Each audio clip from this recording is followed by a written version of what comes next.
ይህንን ኢንትሮ ስታዩ ሁላችሁም አይምሯችሁ ላይ የመጣው ሰው አቢ ነው። አቢን ሁላችሁም በማራኪ እንግሊሽና ለየት ባለ የማስተማር ችሎታው ታውቁታላችሁ። ዩቲዩብን ጨምሮ በተለያዩ ሶሻል ሚዲያዎችም እንግሊዝኛ ለመማር ስትፈልጉ ቀዳሚው ምርጫችሁ ማራኪ እንግሊሽ ነው።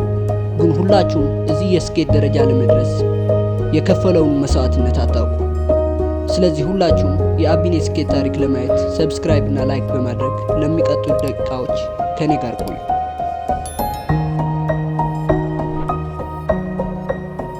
አንተነህ ተሰማ ወይም አቢ እንግሊዘኛን የጀመረው ገና ልጅ ያለ በሚያዳምጣቸው ሙዚቃዎች ነበር።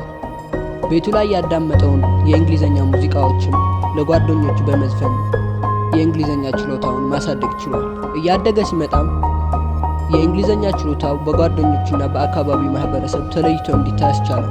እናም አካባቢ በሚገኝ አንድ የቋንቋ ትምህርት ቤት የጓደኛውን ክላስ ከቨር ለማድረግ ሲል ለ2 ሳምንታት በተከታታይ ያለምንም ክፍያ የጓደኛውን ክላስ ሸፍኖ ማስተማር ቻለ። ያም በትምህርት ቤቱ እይታ ውስጥ እንዲገባ አስቻለው። እናም ከኮምፒውተር ሳይንስ የኮሌጅ ትምህርቱ ጎን ለጎን እዛ ትምህርት ቤት ላይ ማስተማር ቀጠለ። በታታሪነትና ያለህን ነገር ሁሉ ለሰዎች በመስጠት የሚያምነው አቢ በነበረው የማስተማር ችሎታ በሌሎች የቋንቋ ትምህርት ቤቶችም ተፈላጊ እንዲሆን ያስቻለው። እናም H2O በሚባል የቋንቋ ትምህርት ቤት ተቀጥሮ መስራት ጀመረ። እዚህ ትምህርት ቤት ባሳየው አስገራሚ የማስተማር ችሎታም ትልቅ ተከፋይ መሆን ቻለ። እናም ትምህርት ቤቱ አዳማ ላይ ብራንች ሲከፍት አቢ የማናጀርነት ኃላፊነቱን ወሰደ። በአዳማው ብራንችም ጠንክሮ በመስራትና ራሱ ሁሉ ነገር በመሸፈን የአዳማው ብራንች በ3 ወር ውስጥ 3 ሚሊዮን ትርፍ እንዲያገኝ አስቻለው። እሱም ትምህርት ቤቱ ላይ ከተራ አስተማሪነት ወደ የቢዝነስ ፓርትነር ወይንም የቢዝነስ አጋር እንዲያድግ አስቻለው። ግን ከባድና መጥፎው ጊዜ የተፈጠረው በዚህ ጊዜ ነበር።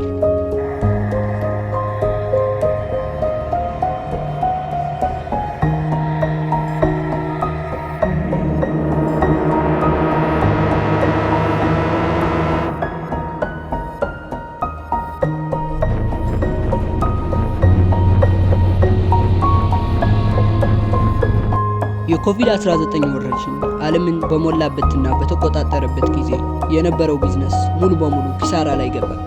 አቢም ከአዳማ ወደ አዲስ አበባ ተመልሶ መጣ። ግን ቤቱ ላይ መቀመጥና ጊዜ ማባከንን የማያውቀው አቢ ቤቱ መቀመጥና ጊዜውን ማባከን አልፈለገም። እናም በነበረው መኪና ሹፌር ሆኖ የራይድ ስራ መስራት ጀመረ።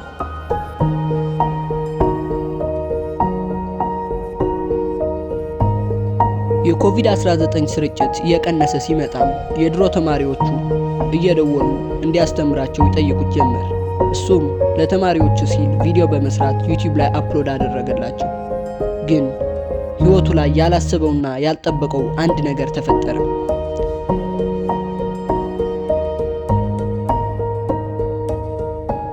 ዩቲዩብ ላይ አፕሎድ ያደረጋቸው ቪዲዮዎች ባላሰበው መልኩ ቫይራል ወጡ። ቪዲዮዎቹ የሚሊዮን እይታን ማግኘት ቻሉ። ባላሰበው ሁኔታም ከተለያዩ ቦታዎች የስልክ ጥሪ ይመጡለት ጀመር።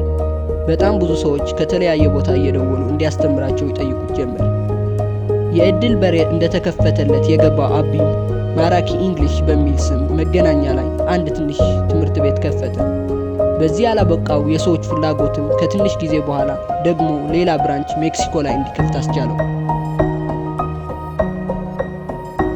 በ5 ዓመት ጊዜ ውስጥም በሰራቸው የዩቲዩብ ቪዲዮዎች ምክንያት ከተራ እንግሊዘኛ አስተማሪነት ወደ 5 ብራንች ያለው ትምህርት ቤት መስራችና የትልቅ ቢዝነስ ሰው ለመሆን ቻለ። አሁን ላይም አቢ የማራኪ እንግሊሽ ትምህርት ቤት መስራች፣ ታዋቂ የእንግሊዘኛ አስተማሪና ኤጁኬሽናል ኮንተንት ክሬተር ሆኖ እየሰራ ይገኛል። አዲስ አበባ ላይ 5 ብራንች ያለው ትምህርት ቤት መስራች ሲሆን በሁሉም ትምህርት ቤትም ከ50 በላይ ሰራተኞችን ቀጥሮ እያሰራ ይገኛል። ዩቲዩብ ላይም ከ700,000 በላይ ሰብስክራይበሮች በቀላሉ ማግኘት ችሏል።